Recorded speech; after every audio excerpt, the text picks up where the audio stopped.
Estamos de regreso con ustedes en su programa Libertópolis al mediodía. Les saluda Jorge Jacobs y ahora estamos en nuestro segmento de El Patio de Atrás. Así que le damos la bienvenida a Reni Bey. ¿Qué tal, Reni? ¿Cómo estás? Buenas tardes. Muy buenas tardes, Jorge. Saludos a todos nuestros oyentes. Hoy habíamos anunciado que íbamos a estar conversando de Estados Unidos y su melting pot. Si son nuevas las manifestaciones contra las deportaciones. Hace unos días comenzaron manifestaciones en Los Ángeles, ayer en la noche o sea, no sé qué hora, porque miré la noticia en la noche, había en Chicago, hoy parece que había en Nueva York y otros lugares. Entonces, y hay un grupo que se está aprovechando de esto y entonces ya están convocando a manifestaciones, a manifestaciones a nivel nacional, o sea, en todo Estados Unidos, para este sábado hicieron un subgrupo que se llama No Kings. Y así lo pusieron, o sea, que no quieren reyes en Estados Unidos y que entonces van a manifestar y estos básicamente se están aprovechando de esta situación. Va a ser un verano muy largo en Estados Unidos. Siempre hay alguien, jalando agua para su molino. De eso vamos a estar hablando y es la primera vez que hay manifestaciones o si a lo largo de la historia han habido manifestaciones y de qué tipo. Pero también, antes de comenzar, acá en el patio de atrás, su único programa especializado en la región, en lo que sucede en Estados Unidos, queremos felicitar a nuestro amigo Joseph Humer, que ha sido nombrado asistente del subsecretario de Defensa para temas de relaciones con sociedad civil. Básicamente, Joseph fue un experto en América Latina, pero también de las amenazas no tradicionales a Estados Unidos, lo que es Hezbollah, Irán, China, su avance en América Latina, ha sido nombrado asistente del subsecretario del Departamento de Seguridad Nacional. Así que va a estar mirando mucho y trabajando de la mano con la gente de Homeland Security. Subsecretario de Defensa. Subsecretario de Defensa, pero por el puesto trabaja también con temas de proteger Homeland, o sea, proteger digamos, el territorio de Estados Unidos y un montón de temas de relaciones sociales con otros grupos y otras digamos, otras autoridades electas. Queremos felicitar a nuestro usual visitante que por años lo estuvimos entrevistando acá en su nuevo puesto en el gobierno de Estados Unidos. Jorge. Sí, así que le damos la felicitación ahí a Joseph. Y aclarando, ya me dijo Marta Yolanda, y eso significa que vamos a tener cuello. No, Joseph es muy gringo, no va a haber temas de América Latina y nunca se prestaría a hacer cosas de cuello, de buscarle ayuda a fulanito, sutanito que tenga problemas, ya sea de Guatemala o de Timbuktu, y tampoco nosotros nos prestaríamos a algo así. Sí, lo que tal vez sí podemos hacer es entrevistarlo en algún momento. Ya le pedí desde el domingo que me supe, estoy pidiéndole entrevista, y me dijo, espérame unos meses. O sea, pero cuando nos diga que sí, muy felices, su micrófono está aquí abierto con nosotros. Y sin más, Jorge, hoy tenemos 3 grandes temas. China y Estados Unidos. Ya hay humo blanco en los aranceles, que es lo que anoche se anunció, que ya habían llegado a un acuerdo, que tenían más o menos por dónde puede ir el acuerdo y un poco estabilizar esa guerra arancelaria global que ha tenido a todos un poco preocupados. Por supuesto, la visita del subsecretario de Estado, Christopher Landau, que hoy en la mañana estaba siendo entrevistado, estaba en México. No sé si viene hoy en la tarde, hoy en la noche, porque nunca dicen exactamente a qué horas va a llegar alguien por temas de seguridad, ni la agenda, pero por lo menos sí, no a nosotros, así, no al público. No al público en general. Los involucrados en seguridad, por supuesto que saben, hay que estar a las 3 de la tarde en el aeropuerto porque viene el subsecretario. Pero bueno, la cosa es de que viene en el transcurso del día porque supuestamente hoy llega a Guatemala. Exactamente. Hoy en la mañana estaba en México, estaba hablando de temas de cómo cooperar bajo las nuevas reglas del secretario de Estado y Departamento de Estado. Y en el caso de Guatemala trae aguacates bajo el brazo. No, viene a comprar aguacates. No había que contar el chisme, Jorge. Según el rumor, no es nada oficial, viene a entregar la última certificación, autorización, permiso para que pueda Guatemala exportar aguacates hacia Estados Unidos. Así que él no con el 10% de arancel. Él no viene a dejar aguacates, él viene a decir, ya pueden vender aguacates en Estados Unidos. Así que ese es el rumor, no tenemos claro si es cierto o no, aclaramos, es un rumor de pasillos que él viene a hablar de distintas cosas y una de ellas es cómo trabajar con el sector privado para reducir la migración ilegal hacia Estados Unidos y eso implica ver cómo agilizar y ampliar mercados para nuestras producciones. Sí, así que veremos si es en efecto, pero yo pienso que ya realmente está bastante avanzado el trámite y ya se esperaba que más o menos en estas fechas fueran a dar ya la certificación final, así que muy probablemente sí va a ser el acto simbólico de... Veamos, así como, bueno, pues ya vine y aquí está la certificación y por favor me dan una docena de aguacates para llevarlas de souvenir a mi esposa, estamos bromeando. El subsecretario Landau fue anteriormente embajador en México, habla un excelente español. Su padre también fue embajador en los 70s, creo que en Paraguay, y él nació, creo que en Madrid, así que habla un excelente español y conoce muy bien la región. Y por supuesto, Jorge, el tema que habíamos anunciado, que es el principal, el melting pot en Estados Unidos. ¿Es algo nuevo las manifestaciones antideportaciones? Pues no creo que sea algo, bueno, ni son nuevas las manifestaciones, ni son nuevas las manifestaciones contra el tema de deportaciones, pero es un nuevo capítulo. Pues bueno, vamos a comenzar a hablar sobre migración en Estados Unidos, sus orígenes.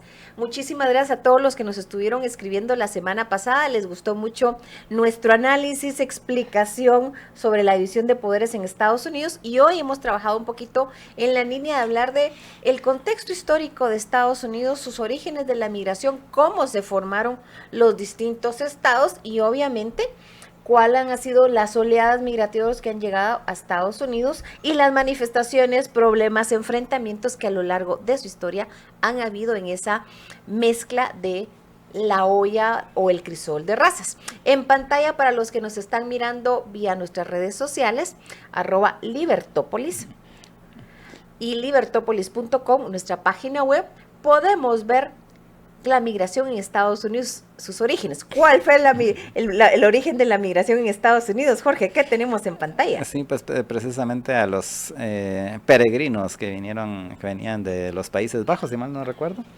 Países Bajos y Inglaterra, y que fueron los que iniciaron algunas de las colonias en la parte norte de la costa noroeste de Estados Unidos, y que fue donde se dio origen al famoso Día de Acción de Gracias. Así es. O sea, el Día de Acción de Gracias celebra la migración de personas que estaban viviendo por razones religiosas de Europa llegando a Estados Unidos. Y obviamente lo difícil que fue la sobrevivencia de haber logrado establecer esa colonia, porque previamente habían intentado establecer la colonia de Roanoke en 1584, 1585 y había desaparecido, o sea, nunca se ha sabido qué sucedió con ese grupo de personas y habían habido como intentos previos, pero no habían logrado, no estos peregrinos, sino gente que había llegado de Inglaterra, así que ellos fueron los que lograron echar raíces. Ellos llegaban huyendo de la persecución religiosa en Inglaterra, habían pasado algunos años, parte de ellos refugiados en la ciudad de Leiden, actualmente los Países Bajos, donde uno de mis ancestros trató con alguno de estos peregrinos, es otra parte de la historia que te voy a contar, Jorge, y después lograron llegar a Estados Unidos, pero en ese momento era solamente el inicio de una de las colonias de Estados Unidos. Por supuesto, nos han preguntado a algunos de nuestros oyentes, mire, ¿qué otras películas nos puede recomendar o series ahora en este verano sobre la migración de Estados Unidos o la fundación de Estados Unidos? Jorge, de estas, ¿cuál es tu favorita? Como no las he visto todas, de hecho tengo que decir que El Patriota con Mel Gibson. Bueno, hay una serie de 1986 que se llama George Washington, está en YouTube. Anoche estuve revisando que la mayor parte de ellas están disponibles en YouTube, así que sea por pedacitos. Luego está John Adams del 2008, que es una serie. Por supuesto, está Benjamin Franklin del 2022 con Michael Douglas, es la Esa nueva. película Es no la de vi.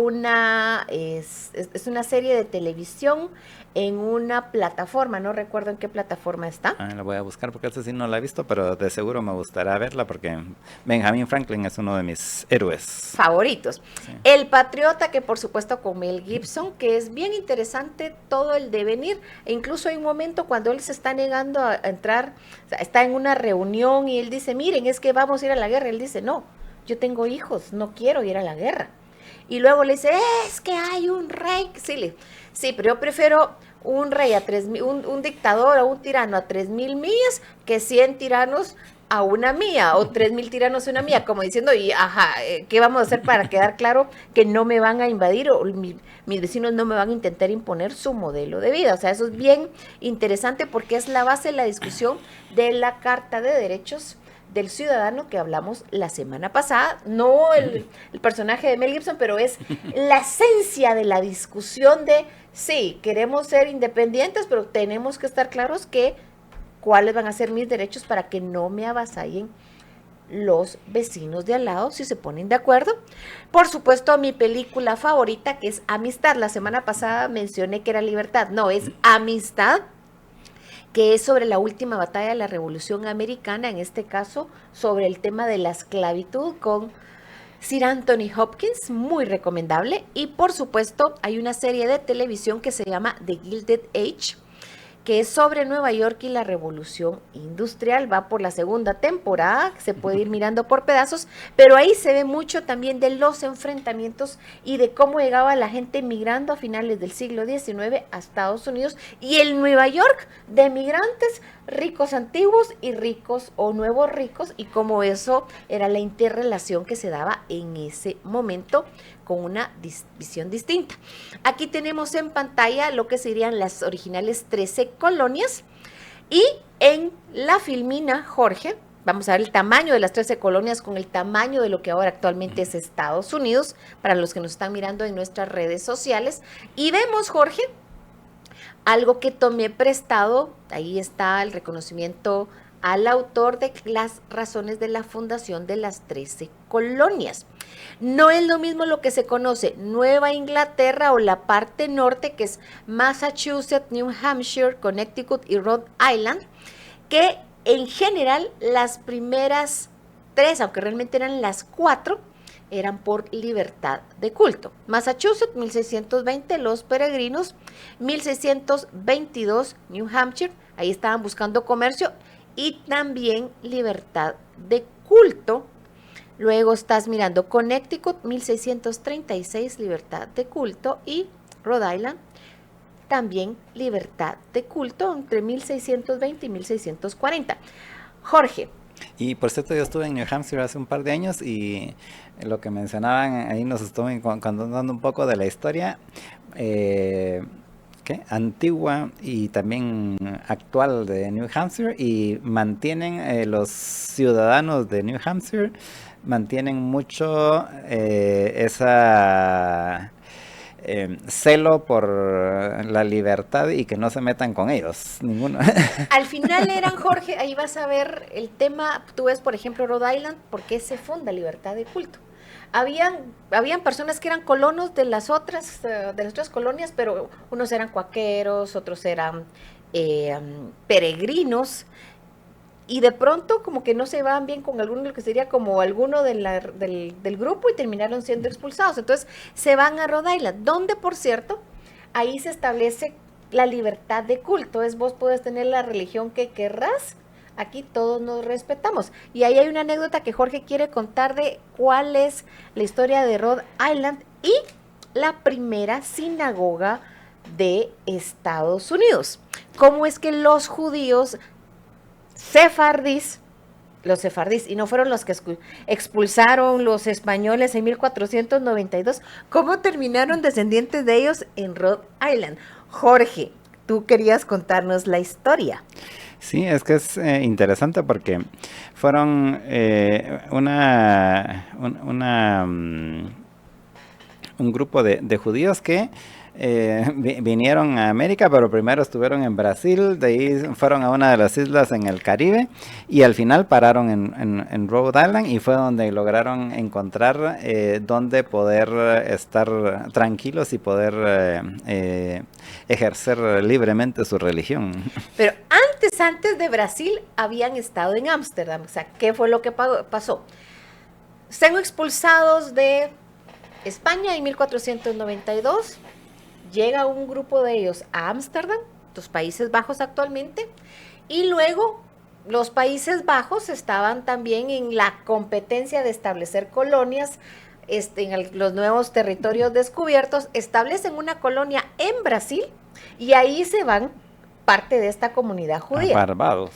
De Brasil, cuando deja de ser en esos pleitos, guerras y todo lo más, cuando Brasil deja, ese pedazo de Brasil deja de ser colonia holandesa y pasa a Portugal. Ah, no, aquí viene la Santa Inquisición con los portugueses. No, permisito, se fueron a Barbados. Y porque era colonia inglesa y les ofrecieron, ahí no van a ser perseguidos. De Barbados se van a Rhode Island, donde finalmente encuentran libertad de culto y es donde se funda la primera sinagoga en Estados Unidos en los 1600. No me pregunten la fecha. Y hablando de las colonias holandesas, Nueva Ámsterdam, es lo que actualmente Nueva York. Ahí sí fue fundado por comercio. Ahí libertad de culto, pero comercio. Aquí pueden ir todo el que quiera, pero vamos a comerciar. Pasan a ser, de una u otra forma, en esas guerras que habían entre las potencias, Nueva Ámsterdam pasa a ser colonia británica y se convierte en Nueva York. Luego está Delaware, que originalmente había sido fundado por los suecos, también por temas comerciales, que pasa a ser colonia británica también.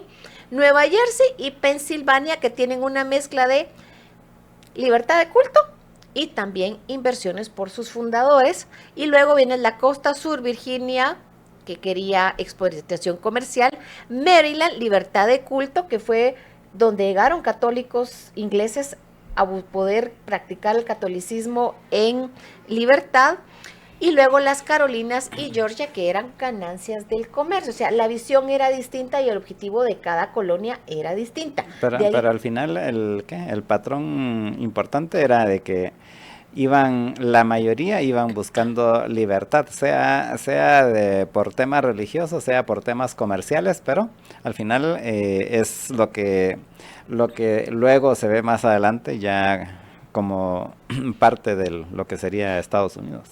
Así es. Y Jorge, previo a la Revolución Americana, como tú dices, habían múltiples factores y orígenes buscando libertad de todo tipo, y también vemos que llegaron escoceses expulsados con tu serie Outlander. O escapando de la persecución, porque al final es la otra cara de la moneda. Muchos de ellos iban escapando de la persecución que tenían en Europa. Tú sabes que hay más escoceses y más noruegos, o gente de origen escocés y noruego en Estados Unidos que en Escocia y en Noruega, pero muchos de ellos llegaron escoceses en el siglo XVIII, luego XIX, y en el siglo XIX, después de la Revolución Americana, hubo mucha migración huyendo de la inestabilidad en Europa, huyendo de la persecución.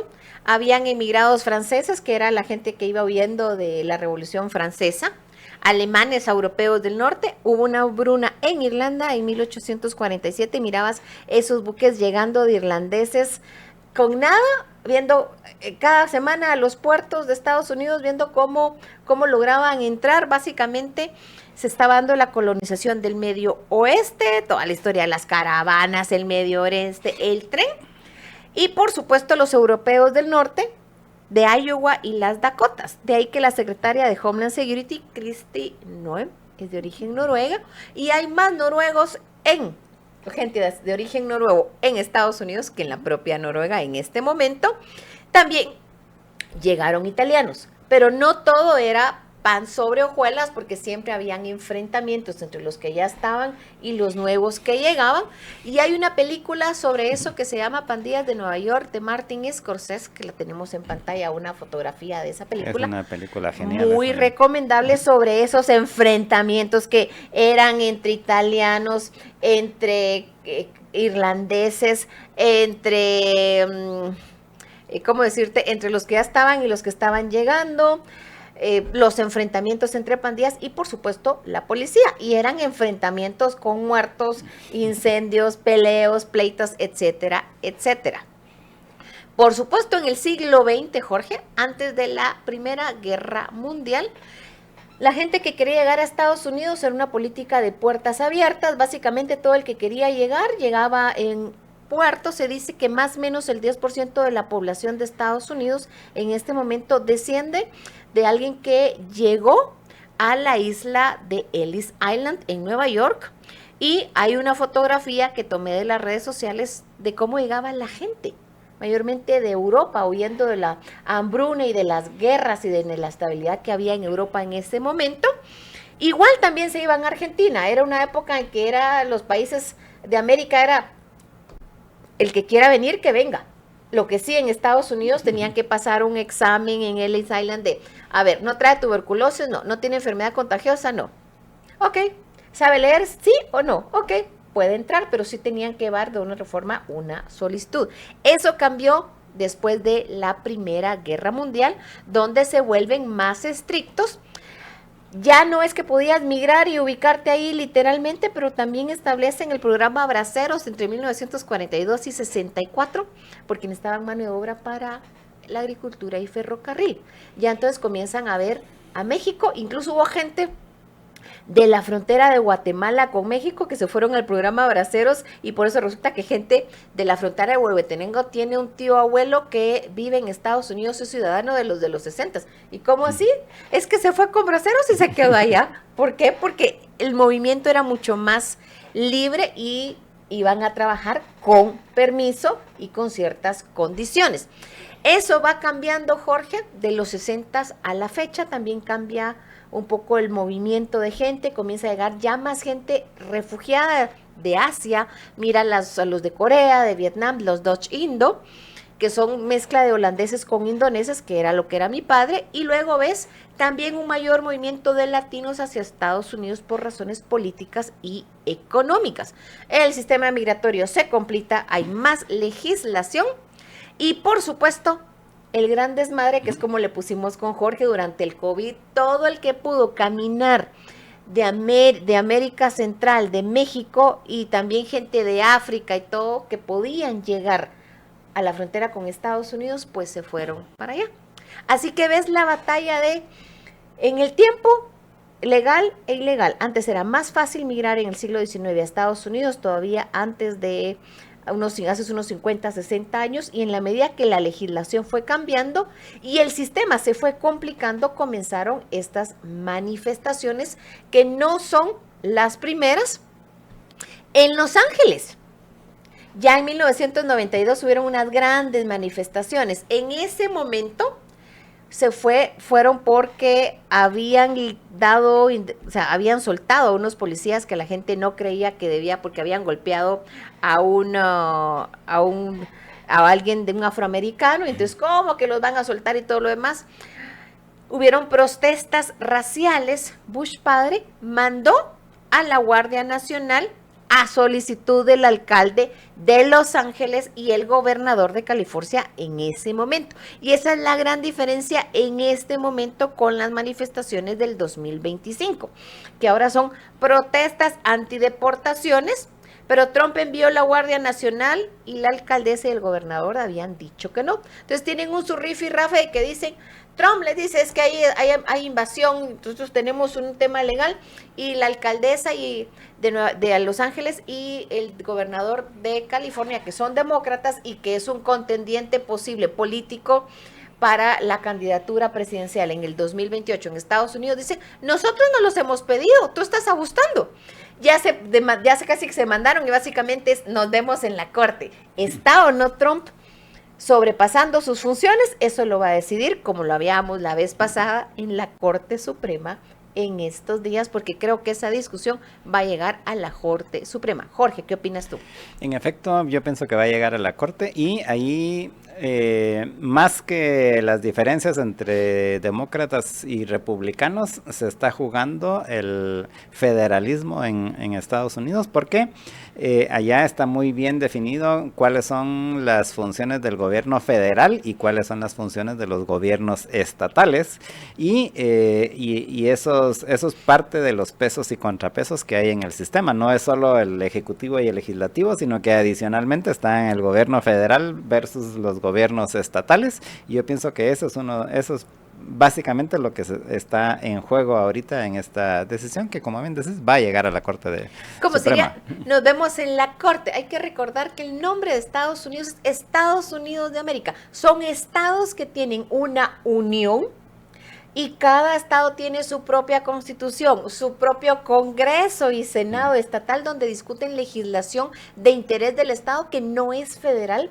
propiamente. Así que vas a ver que a veces la legislación estatal en un lado es distinta a digamos, la legislación de California en ciertas cosas es distinta a la legislación estatal de Florida o a la de New Hampshire, porque el origen, la forma de ver y hasta la mezcla y los intereses y las razones por el origen de ese estado y la forma en que la gente tiene su contrato social son distintos. Así que en este tema, como se diría, vamos a ver el tema en la Corte Suprema de Estados Unidos, porque al final el melting pot, siempre se ha hablado de un crisol de razas donde se espera que los inmigrantes se integren a la cultura dominante. Y eso es parte también de la discusión de Trump, que dice, no, ahora el inglés es el idioma oficial. ¿Por qué? Porque se tienen que integrar y no pueden seguir que no quieren aprender inglés. Es la percepción que él tiene como un ejemplo de esta situación. Y sin más, Jorge, ya se nos acaba el tiempo, pero el tema de las manifestaciones en temas de migración, no solamente en Estados Unidos, o como el caldo de cultivo. Ya vemos Francia en enero del 2024, las enormes manifestaciones que hubieron, y por supuesto en Italia hay cierta inestabilidad donde a Meloni le están alegando que cómo que estás cambiando la legislación para pedir la nacionalidad y cómo que estás poniendo legislación para que sea más fácil sacar a los invasores de las casas. Entonces, esto es un tema que vino para quedarse, y el tema de las manifestaciones en Estados Unidos creo que va a ser un verano muy largo y apenas comenzamos a ver las manifestaciones. Y Jorge, el día 14, sábado 14, es el desfile del 250 aniversario del Ejército de Estados Unidos en las celebraciones de América 250, y ese día amenazan muchas manifestaciones. En efecto, con estos de No Kings, que al final son los mismos grupos de siempre. Pero o sea, bueno, todos los que se oponen a Donald Trump están apoyando a este grupo de No Kings. por Dios, cuando yo sigo ciertas cuentas y digo, ok, ya sé por qué lo están usando, pero bueno, el próximo miércoles vamos a volver a su programa porque el tiempo nos comió. Su servidora les agradece su atención y el habernos acompañado este día con Jorge Jacobs. Así es, y les invitamos a que continúen en sintonía de los programas de Libertópolis, y les deseamos una muy feliz tarde y nos escuchamos mañana.